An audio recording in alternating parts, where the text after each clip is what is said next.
Soldiers have taken my father and two of my brothers to Germany to work in a factory there. My name is Berendina. Those of us in Holland never thought the Germans would invade our country, but they have. They have invaded our countryside, our towns, our neighborhoods, our very lives. Yesterday I helped my mother in the kitchen. I cooked green peas until they were black. Then we ground them up and made coffee.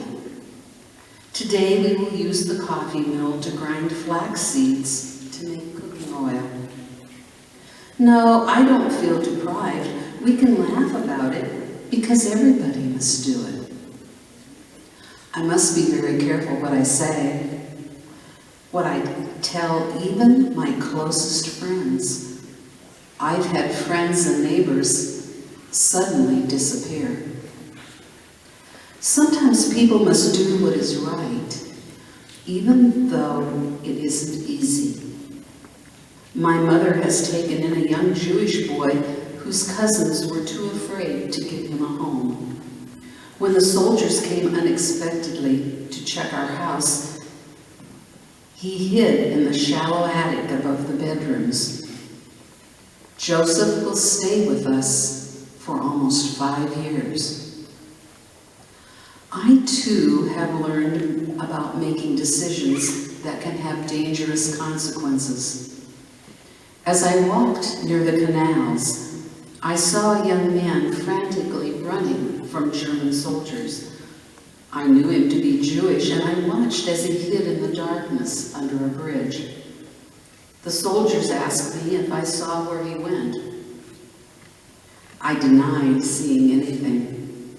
The soldiers pressed me for answers, and one of them pushed me to the ground. "Tell me where he's hiding," a soldier shouted. Once again, I said I didn't know.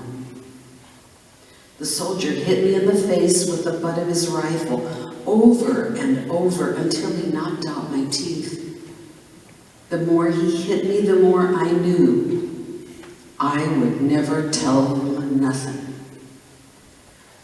My family will survive the war. My father and brothers will eventually make their way back home. Joseph will be reunited with his relatives.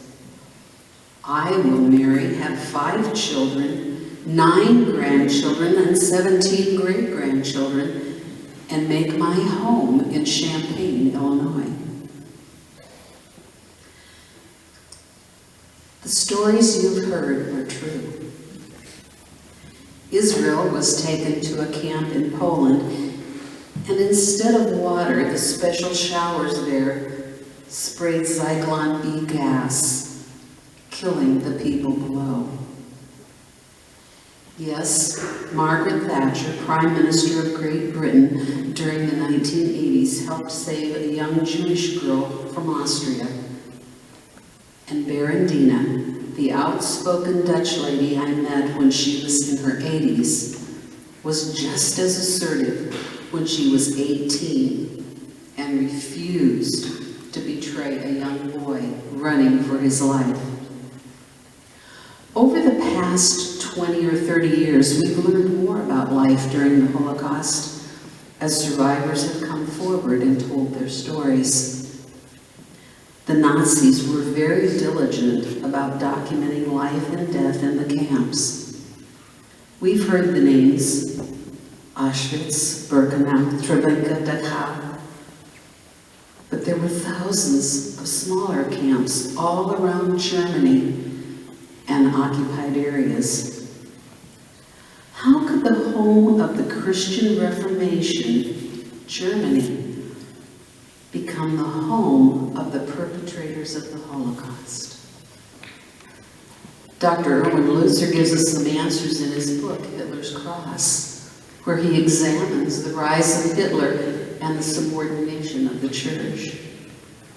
Thousands of people actually exchanged the cross of Christ for the cross or swastika of Hitler. There were Christian believers and others who opposed Hitler's plans but they were simply silenced by being sent into concentration or extermination camps. Hitler would not have been able to carry out his plans by himself. There were many who helped him directly, and we call these people perpetrators. Even bystanders helped by looking the other way because they believed it didn't affect them. Yet there were also those willing to stand up to Hitler and other perpetrators despite their fears.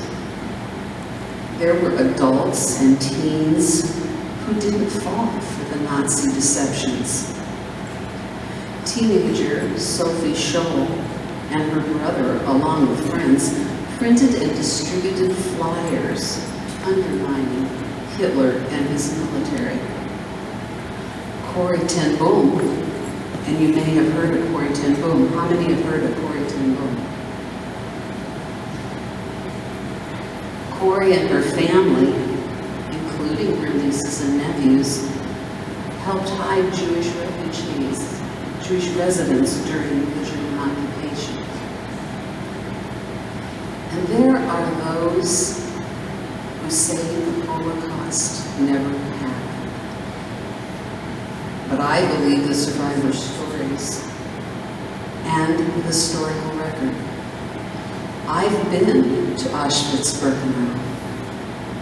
I've seen the barracks, the piles of children's shoes, and the gas chambers. A friend of mine, Rabbi Isaac Newman, who became a rabbi at Sinai Temple in Champaign, was taken to concentration camps in Poland when he was a teenager. His younger brother died in one of the camps, and he experienced beatings, betrayals, grief, hope, despair, and yet thankfulness. In his book, The Narrow Bridge Beyond the Holocaust, he writes these very touching words. Yet despite the evil of the Holocaust, it was the evil itself that also showed me the miracle of those individual acts of kindness and courage under the most difficult conditions. Acts that renewed my faith in God and humanity. The light of my faith, although sometimes dimmed, was never extinguished. I survived not only through luck and persistence, but also because here and there, in the midst of hell, someone cared for me. Someone gave me a piece of bread after a beating. Someone gave me his winter coat on a frigid night. Someone stretched out his hand. And there are opportunities for us to stretch out our hands. When we see someone being mistreated, anti-Semitism, unfortunately, is on the rise. It's coming back. So hopefully the kindness and the caring that people showed Rabbi Newman will come back as well. I have some things for you, and if I could have several people come up and help pass them out. If you go to the Holocaust Museum in Washington, D.C., you will be given one of these as you enter. I spent a month at the Holocaust Museum, Yad Vashem, in Jerusalem, and that's where I met so many of the survivors. kind and wonderful, forgiving people. Again, I'd just like to thank Kathleen Jennings for taking her time and sharing about her knowledge of just meeting people that have survived the Holocaust. Please give her a hand.